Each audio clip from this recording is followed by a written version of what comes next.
शालू एक बहुत ही प्यारी बच्ची थी। शालू के पिता किसान थे। वो लोग ज्यादा अमीर नहीं थे। बावजूद इसके शालू के माता पिता शालू की हर ख्वाहिश पूरी करने की कोशिश करने में लगे रहते थे। उसी गांव में नैना नाम की एक लड़की रहती थी। नैना गांव के सेठ मुंशी सेठ की बेटी थी। नैना और शालू में बहुत ही अच्छी मित्रता थी। शालू जब अपनी दोस्त नैना के पास अच्छे और ब्रांडेड कपड़े, महंगे महंगे मेकअप देखती तो घर आकर वो भी इन सब चीजों की डिमांड अपने पिता से किया करती थी। पापा, आज नैना के पापा उसके लिए बहुत ही सुंदर फ्रॉक लेकर आए थे। पापा, मेरे पास तो एक भी अच्छी फ्रॉक नहीं है, आप मुझे भी एक फ्रॉक दिला दो ना। बस इतनी सी बात, मैं कल ही बाजार जाकर अपनी गुड़िया रानी के लिए एक प्यारी सी फ्रॉक ले आऊँगा। सच पापा, आप बहुत ही अच्छे हो पापा। मैं अभी अपने फ्रॉक के बारे में नैना को बता कर आती हूँ। इतना बोलकर शालू बाहर चली जाती है। तभी शालू की माँ नीलम बोलती है, आपने कुछ ज्यादा इसे सर पर चढ़ा रखा है। अरे नैना तो बड़े सेठ की बेटी है, हम चाहकर भी उसके बराबरी नहीं कर सकते। हमें लगता है ये बात अब हमारी बेटी शालू को भी समझनी होगी, वरना उसकी ख्वाहिशें दिन पर दिन और बढ़ती जाएगी। अरे भाग्यवान, फिक्र मत करो, शालू अभी बच्ची है, वक्त आने पर वो खुद ही सब समझ जाएगी। अभी से हम अपनी बेटी की छोटी छोटी खुशियों को क्यों छीने। ऐसे ही अगले दिन, अजी सुनती हो, वो जो मैंने कल 500 रुपए दिया था देना। मैं बाजार जा रहा हूँ अपनी बिटिया के लिए फ्रॉक लेने।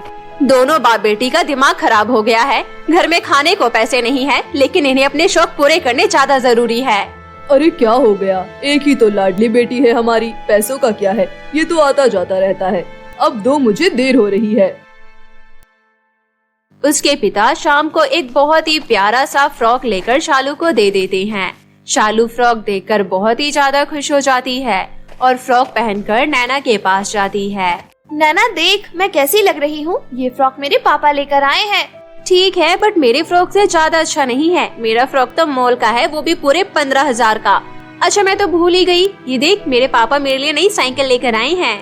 वाह नैना, ये तो बहुत ही सुंदर है, एक बार मुझे भी चलाने देना। नहीं नहीं, मैं इसे तुम्हें चलाने नहीं दूंगी, ये सिर्फ मेरे लिए है। तुझे चलानी है तो तू भी अपने पापा से बोलकर साइकिल ले ले। इतना बोलकर नैना साइकिल चलाने लगती है। शालू दूर से नैना को देखने लगती है। घर आकर शालू उदास मन से बैठी थी। तभी उसके पापा उससे बोलते हैं, क्या हुआ मेरी रानी बेटी को, फ्रॉक पसंद नहीं आई क्या? ऐसी बात नहीं है पापा।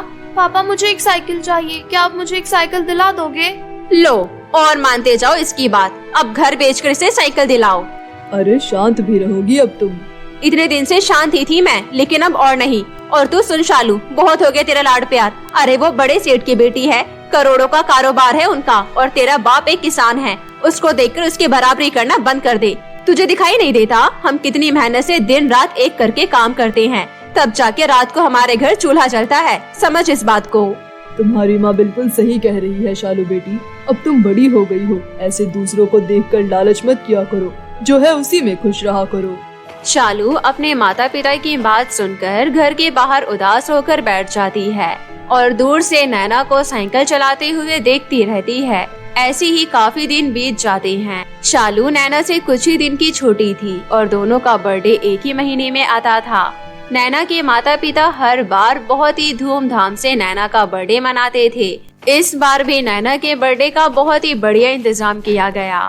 शालू जब उसके घर गई तब उसने देखा कि नैना के घर उसके टेबल पर एक बहुत ही बड़ा चॉकलेट केक रखा हुआ है। वो एक टक उस केक को निहारती रही। क्या हुआ, तू इतनी हैरानी से केक को क्यों देखी जा रही है? कुछ नहीं, बस ऐसे ही, केक बहुत ही बढ़िया है। होगा क्यों नहीं, आखिर मेरा बर्थडे जो है। वैसे मुझे चॉकलेट केक बहुत ही पसंद है, इसलिए मैं ये केक किसी को नहीं दूंगी। केक कट होने के बाद ये सारा केक मैं अकेली ही खाऊंगी। चल, तुम्हें थोड़ा सा टेस्ट करने के लिए दे दूंगी। आखिर तुमने इतना महंगा और इतना बड़ा केक कभी खाया भी नहीं होगा, है ना? बर्थडे खत्म हो जाने के बाद शालू अपने घर आ जाती है और अपनी माँ से कहती है, माँ, 2 दिन बाद मेरा भी जन्मदिन आने वाला है और मुझे भी मेरे जन्मदिन पर चॉकलेट केक ही चाहिए। माँ देखो, अब मना मत करना, मैंने बहुत दिनों से आप लोगों से किसी भी चीज की जिद नहीं की, तो इस बार आपको मेरी ये बात माननी ही होगी। बेटी, घर के हालात कुछ ठीक नहीं है। मैं तुम्हारे लिए घर में ही हलवे का केक बना दूंगी, तुम उसी को काट कर अपना जन्मदिन मना लेना। नहीं माँ, मैं हलवे के केक से जन्मदिन नहीं बनाऊंगी। आप कभी भी मेरी कोई बात नहीं मानती हो, मैं आपसे बात नहीं करूंगी। इतना बोलकर शालू घर के बाहर एक पार्क में बैठकर रोने लगती है। तभी उधर से सोनपरी गुजर रही होती है। सोनपरी शालू को रोते हुए देखकर उससे बोलती है, क्या हुआ बेटी, तुम यहाँ बैठकर क्यों रो रही हो? क्या बताऊं परी जी, मेरी दोस्त नैना के जन्मदिन पर उसके माँ पापा ने उसे बहुत ही बड़ा चॉकलेट केक दिलाया था और मेरी माँ मेरे जन्मदिन पर मुझे एक छोटा सा केक भी नहीं दिला पा रही है। वो बोल रही है कि हलवे के केक को काट कर अपना जन्मदिन मना लो। आप ही बताओ परी जी, हलवे के केक से भला जन्मदिन कौन मनाता है? ऊपर से ये देखकर सभी लोग मेरा मजाक उड़ाएंगे। ये समस्या तो है। अच्छा रोना बंद करो, तुम्हें चॉकलेट केक पसंद है ना? ये लो, ये एक जादुई चॉकलेट केक है। तुम ये केक अपने साथ अपने घर ले जाओ। ये केक कभी खत्म नहीं होगा। और हाँ, इस केक को तुम अकेले मत खाना, इसे मिल बांट कर खाना। ये केक खाकर सब तुम्हें दुआ देंगे और वो सच हो जाएगा। और हाँ, याद रखना, ये केक सिर्फ तुम अपने जन्मदिन वाले दिन ही काट सकती हो। अगर तुमने गलती से भी इसे किसी और दिन काटा तो केक खाने वाले तुम्हें दुआ नहीं बल्कि बद्दुआ देंगे और वो बद्दुआ भी सच हो जाएगा। ये सुनकर शालू परी का धन्यवाद कर खुशी खुशी वो केक अपने घर ले आई। केक को देखकर उसकी माँ बोली, अरे शालू, तुम्हें इतना सुंदर केक कहाँ से लेकर आ रही हो? किसने दिया तुम्हें? कहीं चोरी तो नहीं की हो? सच बताओ। नहीं माँ, मैंने कोई चोरी नहीं की। एक सुंदर परी ने मुझे ये जादुई केक दिया है। इसको खाने वाले के मुंह से जो दुआ निकलेगी वो सच हो जाएगी माँ।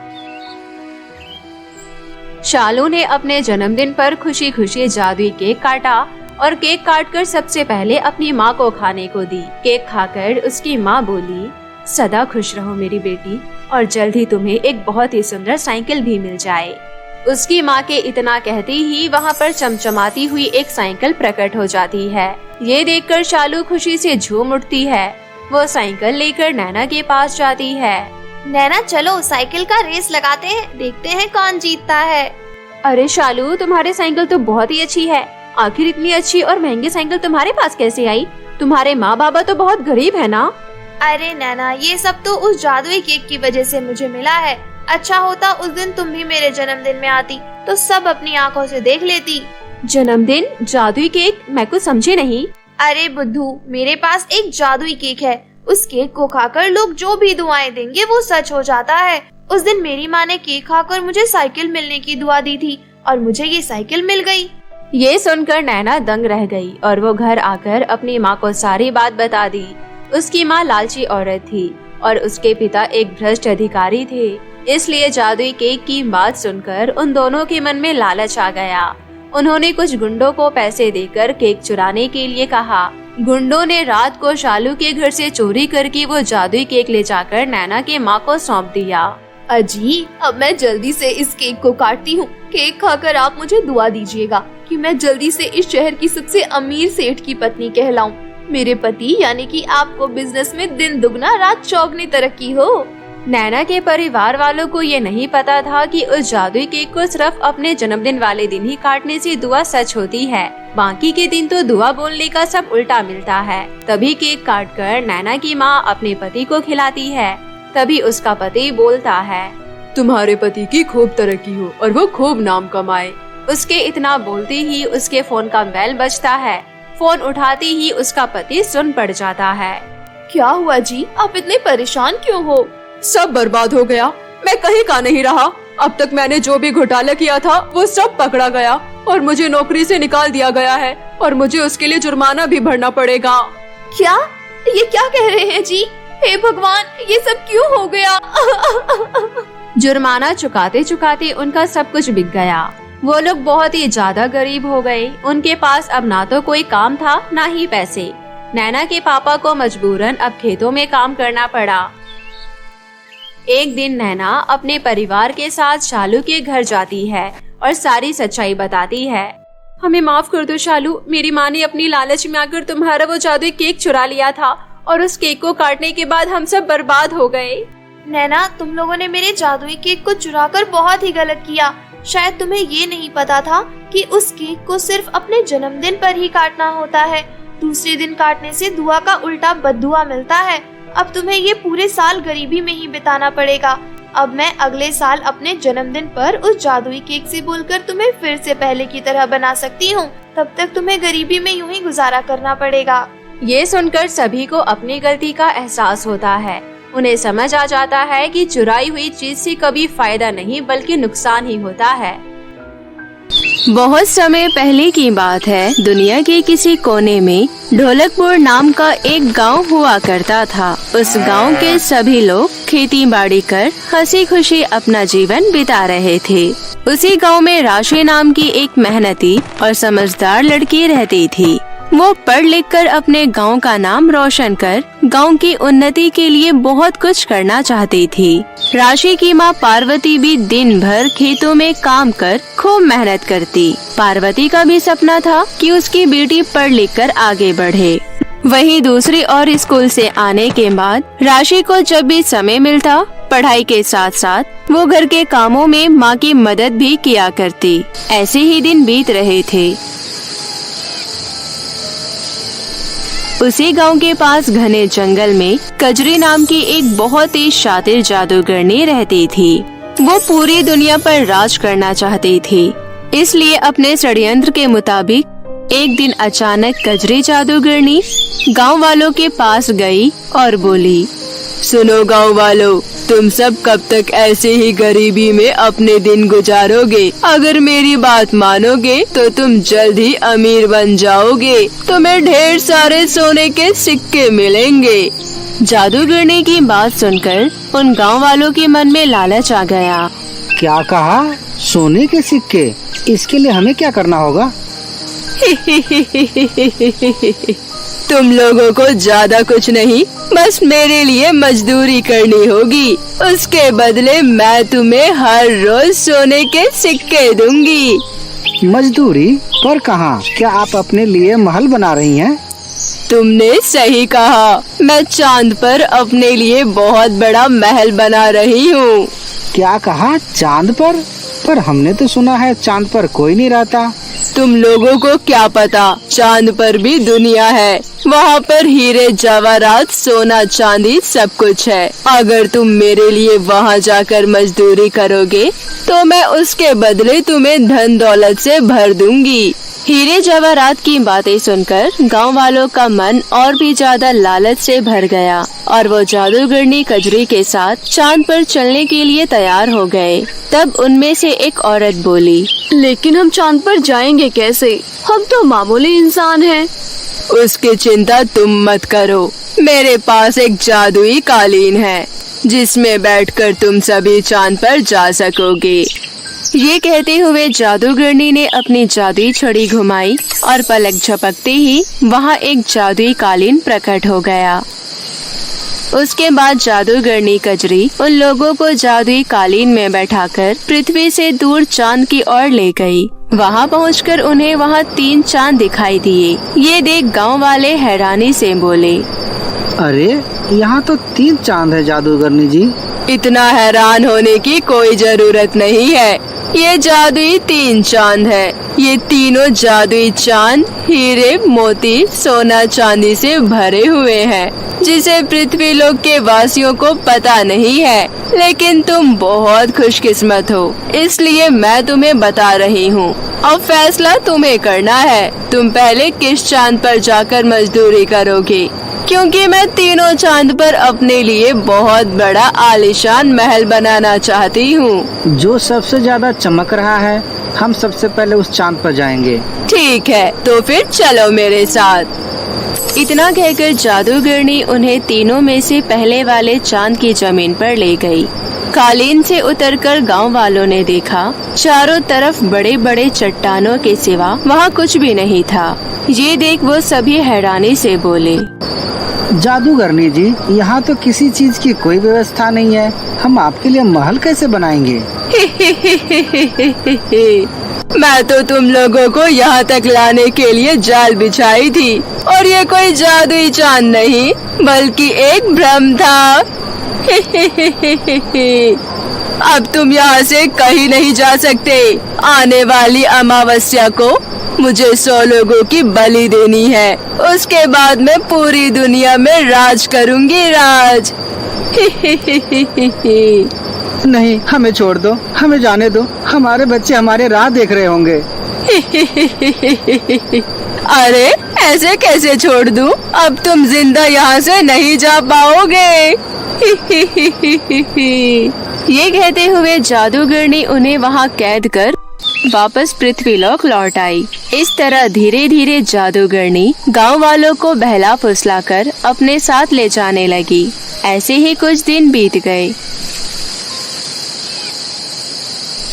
जादूगरनी कजरी के साथ गए लोग जब वापस नहीं लौटे तो राशि को जादूगरनी पर शक हुआ और वो मन ही मन सोचने लगी। जादूगरनी जिन लोगों को अपने साथ ले गई थी वो अभी तक वापस नहीं लौटे। मुझे लगता है कुछ गड़बड़ है। मुझे जादूगरनी पर नजर रखनी होगी। उसके बाद राशि जादूगरनी पर नजर रखने लगी। फिर रात के समय दबे पांव राशि जादूगरनी की गुफा में पहुंची। उसने वहां देखा जादूगरनी कजरी ने एक आदमी को बंदी बनाया हुआ था। देख लिया तूने मुझसे पंगा लेने का नतीजा। आने वाली अमावस्या को मैं उन सभी इंसानों को मारकर दुनिया की सबसे शक्तिशाली जादूगरनी बन जाऊंगी और तू मेरे पास गुलाम बनकर रहेगी। देखो मुझे माफ कर दो, मुझे छोड़ दो। बदले में तुम मुझसे मेरी सारी शक्तियाँ छीन लो। मुझे तेरी कोई शक्ति नहीं चाहिए। मैं तुझे कभी आजाद नहीं करूंगी। मुझे अपनी शक्तियाँ बढ़ाने के लिए पूजा भी करनी है। 12 बजने वाला है, अब मुझे चलना चाहिए। ये कहते हुए जादूगरनी कजरी वहाँ से गायब हो गई। तभी फौरन राशि उस आदमी के पास आई और बोली, आप कौन है और जादूगरनी ने आपको बंधक क्यों बना रखा है? बेटी, मैं चांद हूँ। ये जादूगरनी मुझे अपना बंधक बनाकर इस दुनिया पर राज करना चाहती है। नहीं नहीं, मैं ऐसा हरगिज नहीं होने दूंगी। मैं आपको अभी इस दुष्ट जादूगरनी के चंगुल से आजाद करती हूँ। बेटी, तुम मुझे आजाद नहीं कर पाओगी। जादूगरनी ने मुझे जादुई मंत्र से कैद कर रखा है। लेकिन हाँ, एक रास्ता जरूर है। अगर तुम उस जादूगरनी का जादुई गोला ढूंढकर उसे तोड़ दोगी तो मैं उसकी कैद से आजाद हो जाऊंगा और वो जादूगरनी भी जलकर भस्म हो जाएगी। राशि और जादुई गोले को गुफा में चारों तरफ ढूंढने लगी। कुछ देर बाद वो जादुई गोला ढूंढने में कामयाब हो गई। तभी अचानक जादूगरनी वहां आ पहुंची और राशि को देख लिया। ए लड़की, कौन है तू? यहाँ पर क्या करने आई है? और ये मेरा जादुई गोला तेरे हाथ में क्या कर रहा है? मेरा जादुई गोला मुझे वापस कर। हाँ हाँ, क्यों नहीं जादूगरनी जी, ये लो अपना जादुई गोला। ये कहते हुए राशि ने जादुई गोला जमीन पर फेंक दिया। जमीन पर गिरते ही जादुई गोला चकनाचूर हो गया और देखते ही देखते जादूगरनी का शरीर जलने लगा। अरे नहीं बेवकूफ लड़की, ये तूने क्या किया? अरे कोई बचाओ मुझे, मेरा शरीर जल रहा है। और देखते ही देखते जादूगरनी कजरी जलकर भस्म हो गई। तभी चांद भी आजाद हो गया। बेटी, तुम्हारा बहुत बहुत धन्यवाद। तुमने मुझे दुष्ट जादूगरनी के चंगुल से आजाद कर दिया। चांद जी, अब आप मेरी मदद कीजिए। ये दुष्ट जादूगरनी बहला फुसला कर गाँव के लोगों को अपने साथ पृथ्वी से दूर 3 जादुई चांद के पास ले गई थी। पता नहीं वो लोग किस हाल में होंगे। आप उन्हें वापस लाने में मेरी मदद कीजिए ना। तुम चिंता मत करो बेटी, चलो मेरे साथ, हम अभी वहाँ चलते हैं। इतना कहकर चांद राशि को अपनी जादुई शक्तियों से अपने साथ पृथ्वीलोक से मीलों दूर ले गया, जहाँ 3 चांद थे। ये देख राशि बोली, अरे यहाँ तो आपके जैसे 3 और चांद हैं। मैंने ऐसा नजारा पहले कभी नहीं देखा। राशि, ये तीनों चांद नहीं हैं, बल्कि उस जादूगरनी का बिछाया हुआ ब्रह्मजाल है। आओ चलो मेरे साथ। ये कहते हुए चांद राशि को उन तीनों नकली चांद की सतह पर ले गया। वहाँ पहुँचते ही उन्होंने देखा लोग भूखे प्यासे रस्सियों से बंधे हुए थे। चांद ने फौरन अपनी जादुई शक्तियों से सभी लोगों को आजाद कर सही सलामत उन्हें वापस पृथ्वीलोक की जमीन पहुँचा दिया। साथ ही चांद ने अपनी शक्तियों से तीनों नकली चांद को नष्ट कर दिया। सभी लोग खुश होते हुए चांद का धन्यवाद करने लगे। चांद जी, आपका बहुत बहुत धन्यवाद। आज आपकी वजह से हम अपने परिवार से मिल पाए हैं। अरे धन्यवाद मेरा नहीं बल्कि राशि बेटी का करो। ये सब राशि की सूझबूझ और हिम्मत का ही परिणाम है। ये कहते हुए चांद ने गांव वालों को सारी सच्चाई बताई, जिसे सुनकर सभी गांव वाले राशि की तारीफ करने लगे। देख लिया आप सब लोगों ने, ज्यादा लालच करने का नतीजा। आपकी किस्मत अच्छी थी जो आप सबकी जान बच गई, नहीं तो इसका परिणाम बहुत भयंकर भी हो सकता था। इसलिए हमारे पास जितना है हमें उसी में खुश रहना चाहिए। ये सुन सभी गांव वालों ने राशि से माफी मांगी। उस दिन के बाद से सभी गांव वाले मेहनत और लगन से खेतों में काम कर हंसी खुशी अपना जीवन बिताने लगे। वहीं दूसरी ओर वक्त बीतने के साथ साथ राशि ने पढ़ लिखकर एक बहुत बड़ी अफसर बनकर अपने गांव का नाम रोशन किया और देश की उन्नति के लिए कार्य करते हुए अपना जीवन बिताने लगी।